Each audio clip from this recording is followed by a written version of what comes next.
Beaucoup de gens sont découragés à cause de prières non exaucées, à cause de ce qu'ils ont rencontré, de mauvaises expériences, à cause de l'humiliation qu'ils ont connue. Lorsqu'ils pensent à cela, oh, leurs âmes sont troublées. Ils se disent qu'il n'y a plus d'espoir pour nous. Dieu est pour les autres. C'est comme ça que la plupart de chrétiens qui viennent à l'église voient les choses que les Écritures déclarent. Et Dieu ne fait exception de personne. Quand Dieu t'a fait passer par le feu, qu'est-ce que tu es devenu? Alors que Dieu voulait te former, toi, qu'est-ce que tu es devenu? Au communal. Est-ce que tu continues à croire à ce Dieu comme le jour où tu as cru pour la première fois? Tous sont péchés et sont privés de la gloire de Dieu. Renoncer à toute abomination pour plaire à notre Dieu. Jusqu'à quand serons-nous en train d'attiser la colère de Dieu?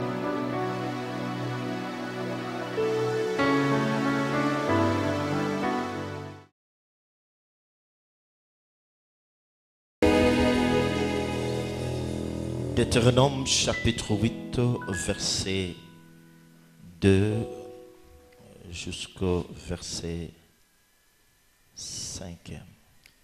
Deutéronome 8, 2 à 5.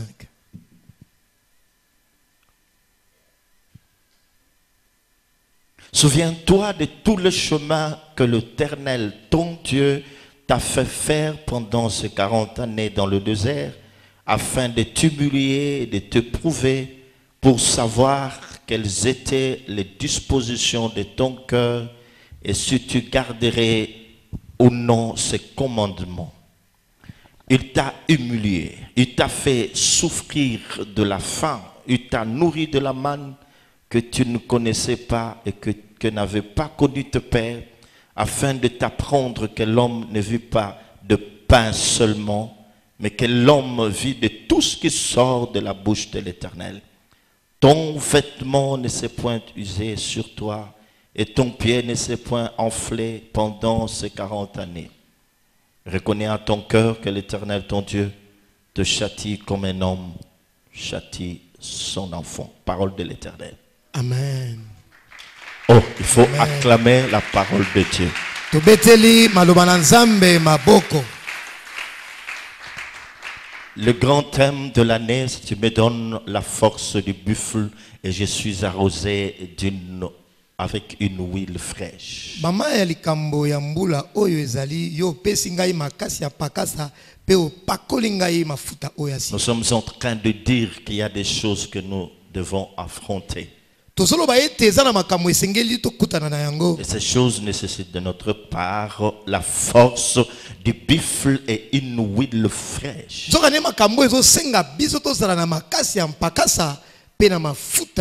Mais avant de pouvoir expliquer c'est quoi la force du buffle et c'est quoi une huile fraîche,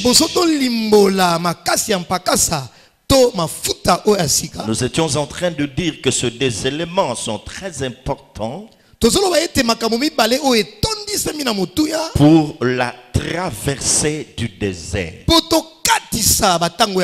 Nous avions expliqué avec moindre détail ce que c'était un désert. C'était un désert. Alors nous, ce soir, nous allons parler du désert comme un lieu d'enseignement et de restauration.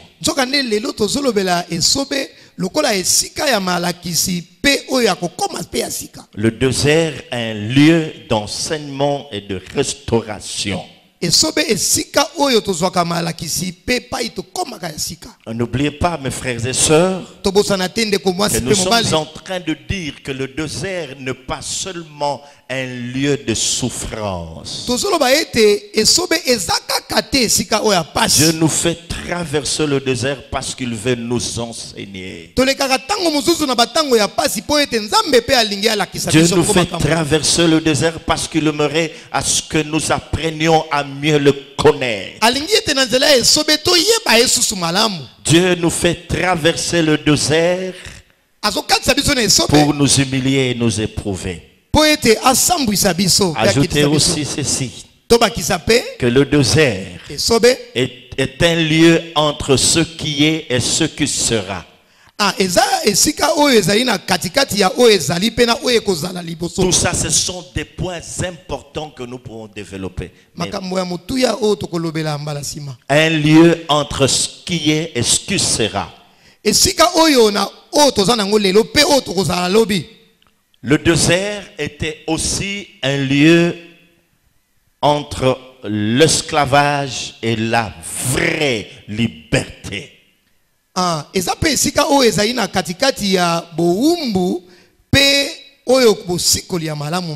Quand nous parlons de l'esclavage, nous voulons tout simplement dire ceci. Les Écritures déclarent que chacun est esclave de ce qui a triomphé de lui.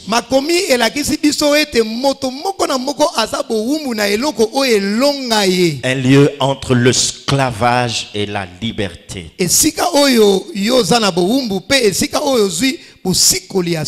Le désert est aussi un lieu entre la promesse et son accomplissement.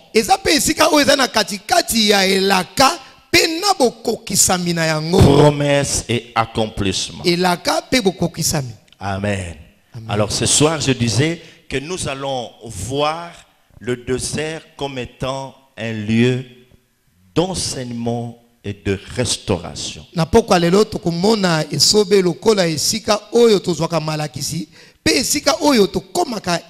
Mes frères et sœurs, en lisant la parole de Dieu dans le livre des Osée, chapitre 2, verset 16, Dieu dit à Israël que je t'ai amené dans le désert pour te parler ou pour parler à ton cœur.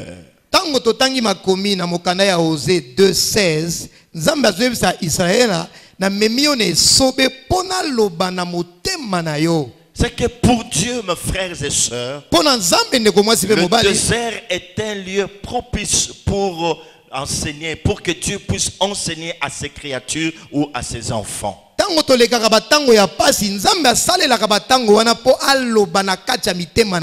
Vous savez, mes frères et sœurs, les choses que l'on reçoit après des temps de souffrance sont les choses que nous conservons très bien, que nous conservons mieux par rapport aux choses que nous recevons dans la facilité. Lorsque quelqu'un a souffert pour avoir quelque chose, le jour où il saisit la chose, il va très bien la conserver. Mais ce que tu reçois sans aucun effort, ça va passer. Tu ne vas pas mieux le conserver. C'est ainsi que Dieu choisit le désert pour donner des enseignements à ses enfants.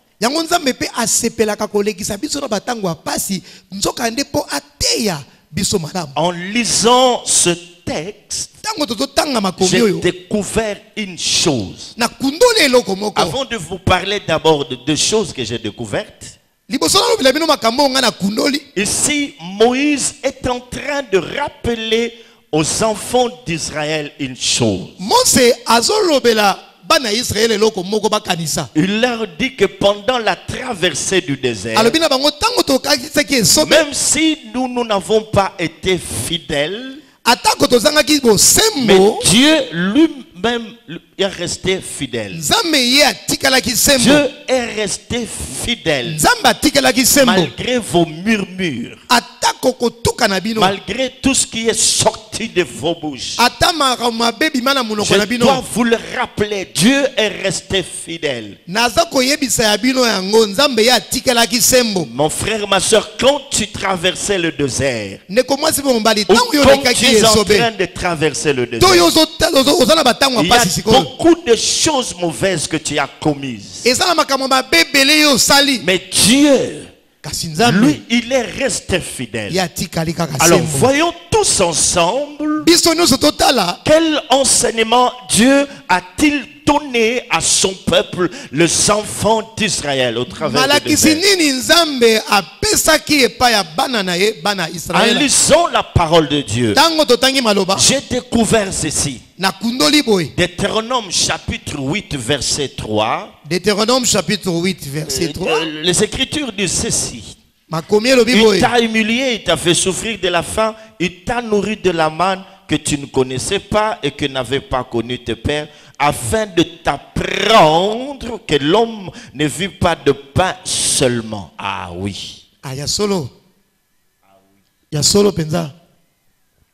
C'est pourquoi à un certain moment donné, ils ont dégoûté la manne. Alors qu'il l'avait en quantité industrielle. Dieu leur a donné de la nourriture pendant leur traversée dans le désert. Mais au bout d'un certain temps, les enfants d'Israël ont dégoûté la manne. Il y a une leçon que Dieu voulait leur donner.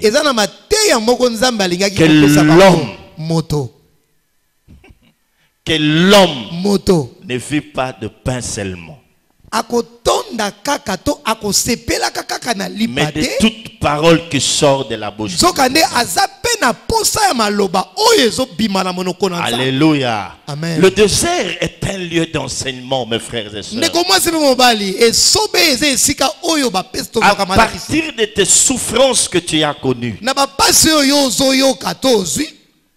naîtront d'autres moyens qui vont aider beaucoup de gens. Alléluia.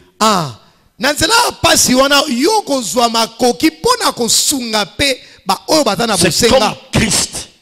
À partir des souffrances qu'il a endurées, nous nous sommes bénis.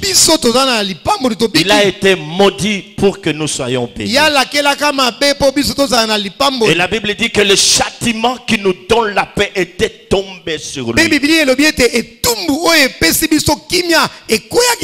C'est comme ça que je suis en train de nous dire qu'à partir de souffrances, des graissements des dents, des douleurs, des épreuves que nous connaissons dans le désert, que nous avons connu dans le désert, naîtront d'autres moyens. Non, naîtront d'autres moyens. Naître. Oui, d'autres moyens qui vont aider les autres. Est-ce que tu as compris? Est-ce que tu as compris? Et Dieu veut faire voir à Israël que même si je t'ai nourri de la manne que tu ne connaissais pas, que tu n'avais pas connu tes pères, j'ai voulu t'apprendre que l'homme ne vit pas seulement de pain, et de toute parole qui sort de la bouche de l'Éternel. Oh mes frères et sœurs, ce n'est pas le matériel qui doit soutenir notre vie, même pas la science, même pas les livres que nous lisons pour nous cultiver. Là ça va nourrir notre intellect humain, mais la parole de Dieu est le seul remède de l'âme. Le seul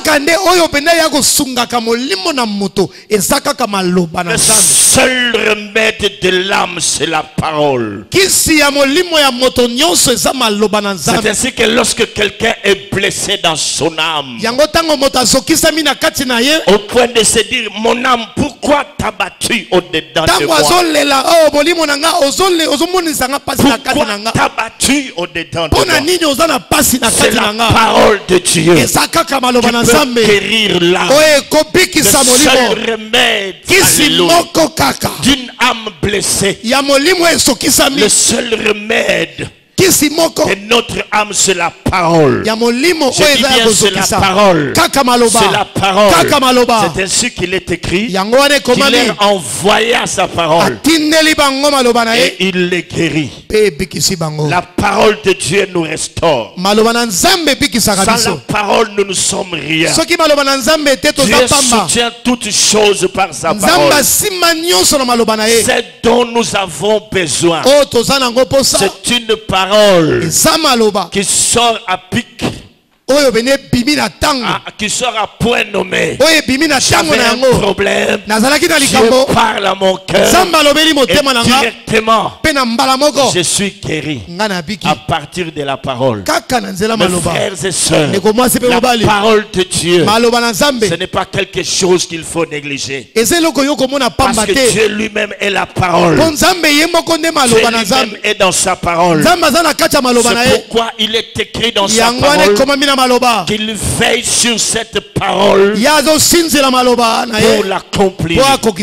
La Bible nous dit qu'au commencement de toutes choses, il y avait des ténèbres à la surface de la vie. Dieu a parlé seulement. C'est pour la première fois où nous voyons Dieu parler. Il dit que la lumière soit, et la lumière fut.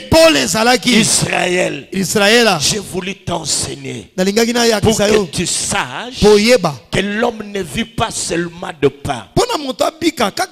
Il y a des gens, mes frères et sœurs, qui sont dans une course effrénée de pain, du matériel. Tout ce que nous sommes en train de chercher, toutes les choses après lesquelles nous soupirons, ne valent rien devant la parole de Dieu. C'est ainsi qu'il est dit, tout passera, mais la parole de Dieu ne passera pas. Jésus n'est pas venu à nous en terroriste. Il nous a parlé seulement, et cette parole était pleine d'amour. Son amour a touché nos cœurs. Son amour nous a transformés.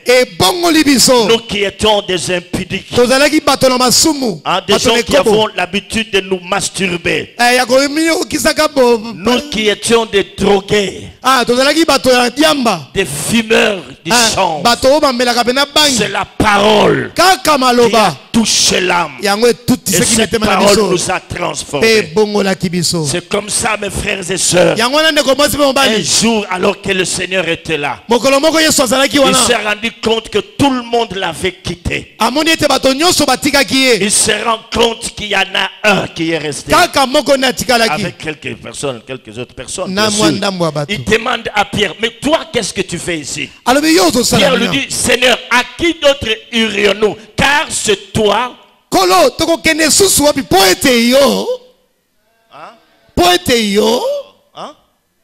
C'est toi qui as les paroles de vie. Donc la vraie vie, c'est au travers de la parole. La parole. La Bible dit la lettre tue, mais l'esprit vivifie. La parole de Dieu est la vie. La parole de Dieu donne la vie. Lorsque tu es mort spirituellement, pour que tu puisses ressusciter, tu as besoin de la parole.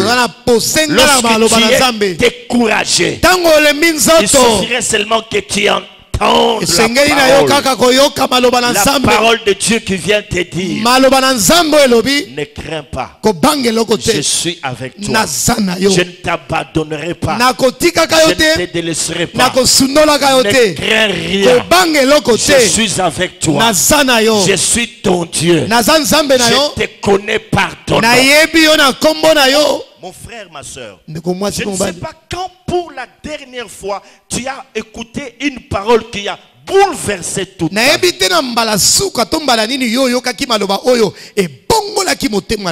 C'est ainsi que les gens avertis aiment bien écouter la parole. Soit ils la lisent beaucoup, soit ils veulent écouter quelque chose. Quand tu viens à l'église, avec tout ce que tu as comme panoplie de problèmes, sans solution, il y a une chose qui peut te donner la solution à tous ces problèmes. C'est la parole de Dieu. Alléluia. Ah, je ne vous entends pas. Je dis bien, c'est la parole. Voilà pourquoi quand nous parlons de la parole, les gens ont toujours cherché, c'est pas moi, des superflus, ils cherchent d'autres choses qui est de la magie, l'occultisme, alors que tout est dans la parole. Le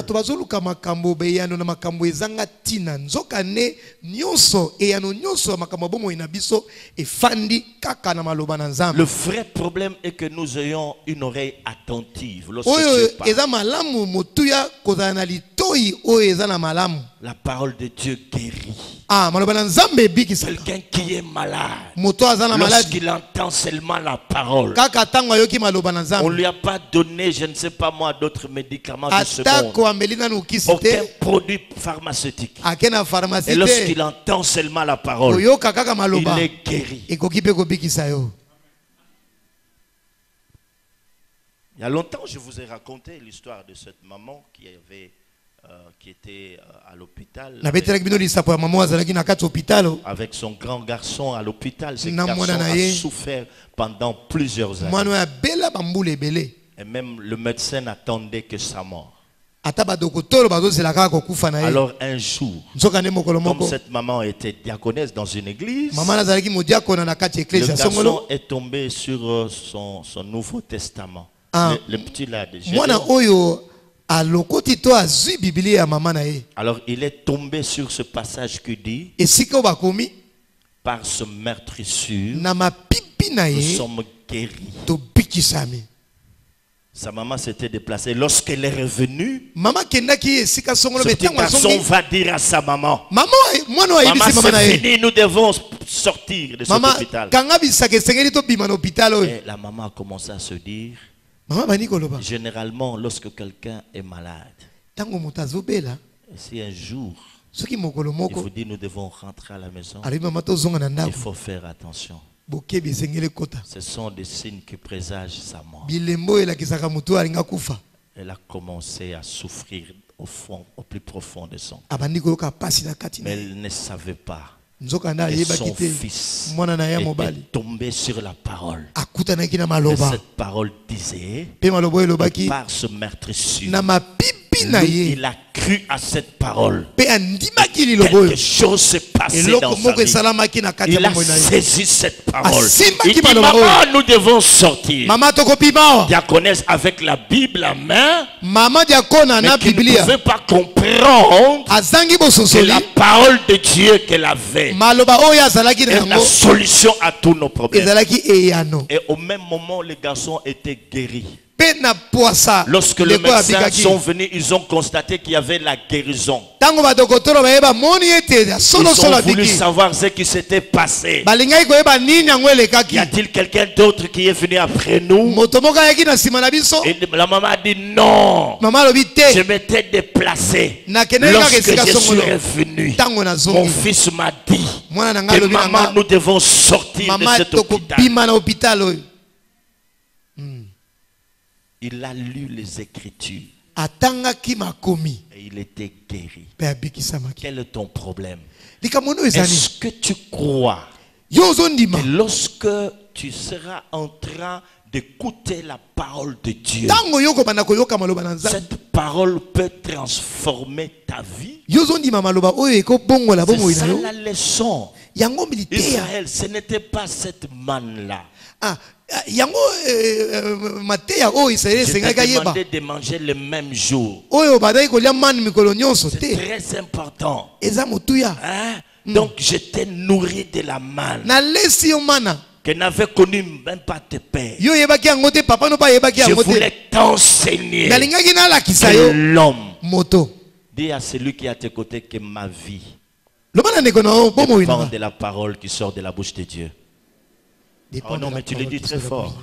Dis ma vie, c'est la parole. Ma vie, c'est la parole. C'est la parole. Je ma dis bien, vie, c'est la parole. C'est qu'il faut bien écouter la parole. C'est la parole. C'est cette parole qui a fait que Pierre puisse marcher sur l'eau. Pas rien d'autre. Jésus lui a dit seulement viens. Quand il a entendu viens, il a marché. Il marche sur cette parole viens. À partir de la parole, tu peux changer beaucoup de choses. Je n'entends pas. N'attends pas autre chose. Le grand miracle, le prodige dont tu as besoin dépendent d'une parole. C'est ainsi qu'avant de venir à l'église, tu dois avoir le temps dans la prière. Seigneur, j'aimerais que tu me parles. Et quand tu entres ici, on te donne une chaise. Tu t'attends à ce que Dieu te parle. Tu ne vois pas l'homme qui est devant toi. Peut-être c'est ton jour. Et quand l'homme est en train de parler, lui, il est qu'un canal que Dieu utilise pour te parler. En lui se trouve quelqu'un d'autre qui le pousse par l'esprit à parler à ton cœur. Et quand cette parole sort, elle entre dans ta vie. Tout change. Tout change. Un jour, Paul est en train de prêcher quelque part. La Bible dit que là, il y avait un boiteux. Il était là pendant plusieurs années. Pendant que Paul était en train de parler, il s'est rendu compte que cet homme avait la foi. Pendant qu'il parlait, il a regardé l'auditoire et il voit qu'il y a quelqu'un qui non seulement écoutait comme tout le monde, mais il y avait la foi en lui. Directement, il a dit allez, lève-toi. Et l'homme a marché. Pendant que tu es en train de m'écouter, je te dis qu'il y a des choses que Dieu t'a apprises dans le désert. Qu'est-ce qu'il t'a appris dans le désert? Peut-être Dieu a voulu t'apprendre la confiance. Que tu apprennes à lui faire confiance. C'est peut-être ça l'enseignement que tu as reçu. Donc, dans toute ta vie, qu'il pleuve ou qu'il neige, ta part à toi, que c'est de faire confiance à Dieu. Qu'on parle de toi comme on a parlé d'Abraham, qu'il a espéré contre toute espérance. Donc il a dépassé même la limite de l'espérance. Contre toute espérance. C'est ce que Dieu a voulu t'apprendre. Dans le désert, la confiance. N'ayez pas les regards fixés sur les hommes. N'ayez pas les regards fixés sur ta famille, sur tes relations. Mais tes regards restent fixés sur Dieu. Dieu te fait passer par le désert pour t'apprendre la confiance. As-tu compris la leçon? Est-ce que tu as maintenant confiance en Dieu? Est-ce que tu as eu confiance à Dieu quand tu étais en train de traverser ce désert? Tu ne pouvais pas voir le bout du tunnel. Il n'y avait pour toi aucune issue. Même les gens commençaient à désespérer de toi. Ce passage que nous venons de lire, c'est qu'ici Israël vient de traverser le désert. Alors Moïse est en train de lui rappeler. Dieu a été fidèle. Il a été fidèle pendant tout le temps où tu as traversé le désert. C'est ce que je vais t'apprendre de la part du Seigneur. Au travers de ton désert, tu t'es rendu compte que malgré le désert, Dieu ne t'avait pas abandonné. Aïe, aïe, aïe, aïe, aïe. Y a-t-il quelqu'un qui a traversé le désert ici? Je ne vous sens pas. Je ne vous sens pas. Je ne vous sens pas. Je ne vous sens pas. Au travers de cette souffrance, Dieu a voulu t'apprendre. Il ne t'avait pas abandonné. Non seulement il t'a pris à lui faire confiance, il a aussi appris sa fidélité. Mes frères et sœurs, il n'y a pas un homme fidèle comme Dieu dans le monde entier. C'est lui le seul qui est resté fidèle. Là, dans le désert, il t'a montré sa fidélité. Alors tu pouvais parler comme David. L'Éternel est mon berger. Je ne manquerai de rien. Alléluia. Il me fait reposer dans de verts pâturages. Il a dit, quand bien même je traverse la vallée de l'ombre de la mort, je ne crains aucun mal, car Dieu est avec moi. Alléluia. C'est Dieu là a dit, je serai avec vous tous les jours. Un chrétien normal est celui qui comprend que quand bien même il souffre avec Jésus. Même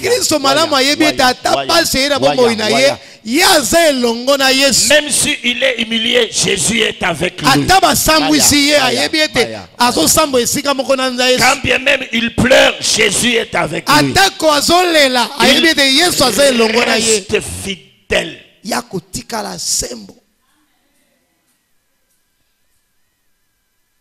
Même si tu as pleuré, même si tu as pleuré, Dieu est resté fidèle. Il ne t'avait pas abandonné. Il t'a aussi appris la patience. Que tu apprennes à patienter. Il t'a aussi appris ses bontés. Pour que tu puisses dire aussi que les bontés de l'Éternel ne sont pas épuisées. Ses compassions ne sont pas à leur terme. Elles se renouvellent chaque matin. Alléluia. Amen. Ces paroles sont sorties de la bouche de quelqu'un qui a souffert. Quand je pense au poison et à l'absinthe, voici ce qui va me réconforter. Ce que je vais repasser dans mon cœur. Ce qui va me donner de l'espérance. Les bontés de l'Éternel. Les bontés. Les bontés de l'Éternel ne sont pas épousées. Mon frère, ma soeur, même là dans le désert, le diable voudrait te faire comprendre que c'est fini. Toi déclare seulement une chose. Les bontés de l'Éternel ne sont pas épuisées. Les bontés de l'Éternel, je dis bien les bontés de l'Éternel ne sont pas épuisées. Ses compassions ne sont pas à leur terme. Oui, Dieu nous fera toujours de bien. Parce qu'il est notre Dieu. Alléluia. C'est très important. Qu'est-ce que tu as appris comme leçon dans le désert? Dieu a voulu t'enseigner sa fidélité, ses bontés. Il a voulu t'apprendre la persévérance. Et là, quand tu seras en train de parler aux gens, Tu leur diras ceci. Je suis resté en manque pendant plusieurs années. Voilà ce que je demandais à Dieu pendant plusieurs années. Je pleurais à plus d'une fois. Les gens commençaient même à m'humilier. Mais un jour, Dieu m'a visité. Oh, mes frères et sœurs, vous serez un sujet de joie pour la vie de plusieurs personnes. Et vous allez aider beaucoup de gens. Car désormais, vous ferez partie de témoignages vivants. Lorsque tu ouvres la bouche pour partager ton expérience avec les autres, ils vont glorifier Dieu. Seulement la parole. C'est ainsi que Paul dit à Timothée: prêche la parole. Prêche la parole. Il viendra un temps où les hommes ne supporteront plus la saine doctrine. Prêche la parole. Les gens qui sont allés pour arrêter Jésus, lorsqu'ils sont rentrés pour faire rapport à leur maître, ils leur ont dit ceci: que jamais homme n'a parlé comme cet homme. Ne cherchez pas de l'eau, cherchez la parole. La délivrance n'est pas dans l'eau, même pas dans les mouchoirs, même pas dans des photos, même pas dans des bougies. La vraie délivrance est dans la parole. Lorsque tu reçois la parole, tu es délivré. C'est ainsi que les Écritures déclarent: au commencement était la parole. Donc, avant toute chose, c'est la parole. La parole était avec Dieu. La parole était Dieu. Elle est venue, c'est le sien. Et les siens ne l'ont point reçu. Mais à tous ceux qui l'ont reçu, à ceux qui croient à son nom, il a donné le pouvoir de devenir enfants de Dieu, lesquels sont nés non de la volonté de l'homme, même pas du sang. Ils sont venus, ils sont nés de la parole. Bien-aimés, nous sommes nés de la parole. Nous sommes le fruit de la parole. Nous sommes le fruit de la parole de Dieu. Est-ce que tu comprends? Alors, si tu peux pratiquer cette parole, ça va tout changer dans ta vie. Même lorsque tu seras en train de la méditer, lorsque tu comprends qu'il y a la puissance dans cette parole, ça va changer beaucoup de choses. La Bible dit ceci, que la foi vient de ce qu'on voit. De ce qu'on voit. La foi vient de ce qu'on nous donne. La Bible dit que la foi vient de ce qu'on entend. De ce qu'on entend vient de la parole de Dieu. Est-ce que tu crois que Dieu peut te donner un nom nouveau? Est-ce que tu crois que Dieu peut te donner un nom nouveau? Est-ce que tu crois que les ténèbres qui étaient sur ta famille vont se dissiper? Est-ce que tu crois que tu vas changer de statut? Est-ce que tu crois que bientôt tu changeras de position? Est-ce que tu crois? Je dis bien bientôt, tu vas changer de position.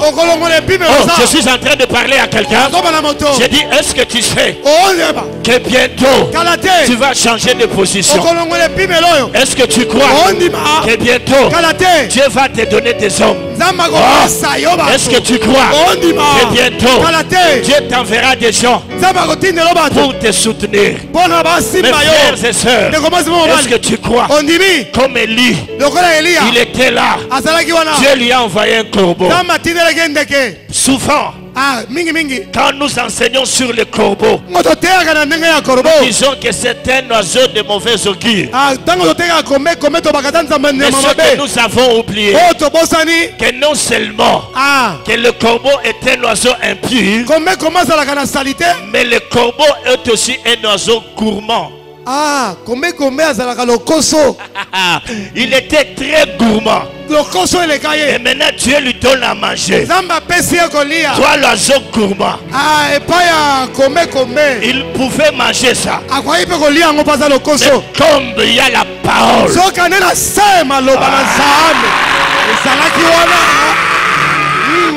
comme il y avait la parole, il ne pouvait même pas ouvrir son bec pour manger. Parce qu'il y avait la parole. Tu dois aller jusque chez Élie. Le corbeau est là. Le corbeau est là. Le corbeau est là. Il n'a pas mangé ça.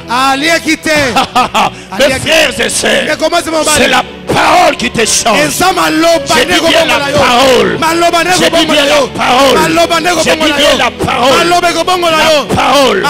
Je crois à la parole. Je crois à celui qui m'a dit. À celui qui m'a dit que tu ne mourras pas. Je ne mourrai pas. Je vivrai. Je vais raconter les œuvres de l'Éternel. Sache aussi ceci. Tu ne vas pas mourir. Parce que la parole de Dieu, les promesses de Dieu ne pourrissent jamais. C'est pourquoi l'écrivain aux épîtres des Hébreux dit ceci, qu'il y a deux choses dans lesquelles il est impossible que Dieu mente. Il y a deux choses dans lesquelles il est impossible que Dieu mente. C'est le serment. La première. Alléluia.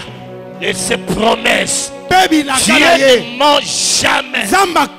Il ne ment jamais. Quand il a parlé, ton problème c'est de croire. Moi je crois de tout mon cœur que peu importe ce qui a été dit, peu importe ce qui a été dit sur toi, toutes ces paroles sont venues après. Dieu avait déjà parlé. Ton grand-père a parlé après que Dieu ait parlé. Et le premier et le dernier, qui est plus important? Oh, je n'entends pas. Et le premier et le dernier, qui est celui qui est important? C'est Dieu qui a parlé en premier. Il a dit que je connais le projet que j'ai formé sur toi. Mon frère, ma soeur, Dieu connaît le projet qu'il a formé sur toi. C'est un projet de bonheur et de paix, afin de te donner un avenir et de l'espérance. Quand je vois cette église, d'où nous sommes venus, il n'y avait aucune lueur d'espoir sous les bâches. Et nous sommes en train de continuer. Je crois que ce Dieu-là est réel. Il est réel. J'ai dit que Dieu est réellement réel.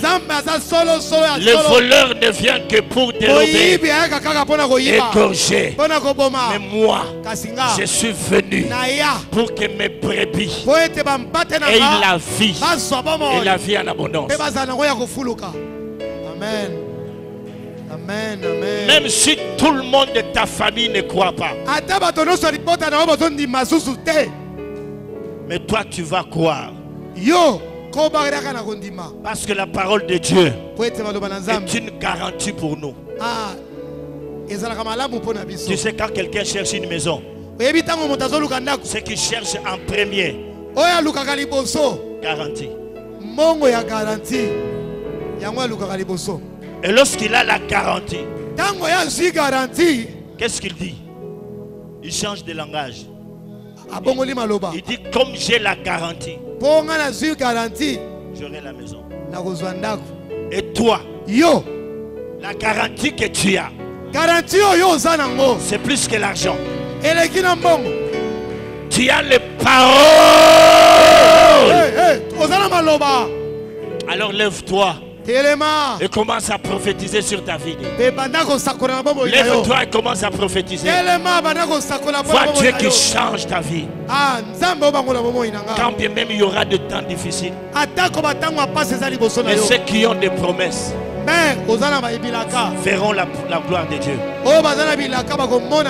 Je dis peu importe ce qui arrive. Peu importe ce qui arrive. Mais ceux qui auront des promesses verront la gloire. Alléluia. Oui, Seigneur. Essuie tes larmes. Essuie tes larmes de tes yeux. Oui. Crois dans ton cœur. Israël, j'ai voulu t'apprendre que l'homme ne vit pas seulement de pain. L'homme ne vit de pain seulement. L'homme ne vit pas seulement de pain, mais de toute parole qui sort de la bouche de Dieu. Oui, mon frère, ma soeur, ton Rédempteur est vivant. Ton Rédempteur est vivant. Tu as la garantie. Tu as la garantie. C'est la parole de Dieu. C'est ainsi que quelqu'un a dit: ta parole est une lampe à mes pieds, une lumière sur mon sentier. Oui, oui, Dieu parle. Dieu parle. Dieu parle. Dieu parle. Toi seulement. Déclare ces paroles. Déclare ces paroles. Déclare ces choses. Déclare ces choses qui vont changer ta vie. Merci Seigneur. L'enseignement du désert. L'enseignement du désert. Tel est le message de ce soir. Tu as reçu l'enseignement du désert. Et celui qui a reçu l'enseignement du désert, c'est un homme et une femme matures. Parce que l'enseignement qu'il a reçu, il l'a reçu au travers du feu. Lui-même a palpé la réalité. On ne lui a pas raconté par quelqu'un d'autre. C'est des choses que toi-même tu as vécues. Voilà pourquoi Dieu voulait t'attirer dans le désert, pour que tu fasses une expérience personnelle.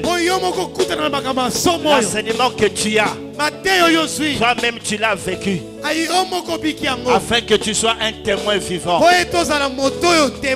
Les disciples pouvaient dire: c'est que nos yeux ont vu, c'est que nous avons contemplé, c'est ce que nous vous annonçons. Et toi, quand tu parleras, tu ne vas pas dire quelqu'un m'a dit, oh j'ai écouté les témoignages de quelqu'un. Tu vas raconter. Toi-même tu raconteras. Tu as vécu ça.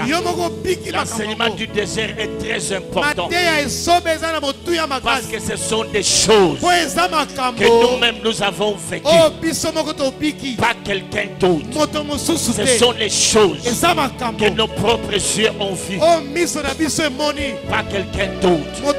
L'enseignement du désert, c'est un enseignement très important. Nous l'avons reçu au prix du sang et de la sueur. Et je parle de choses réelles. Et là, je serai un témoignage vivant. Seigneur de gloire, merci.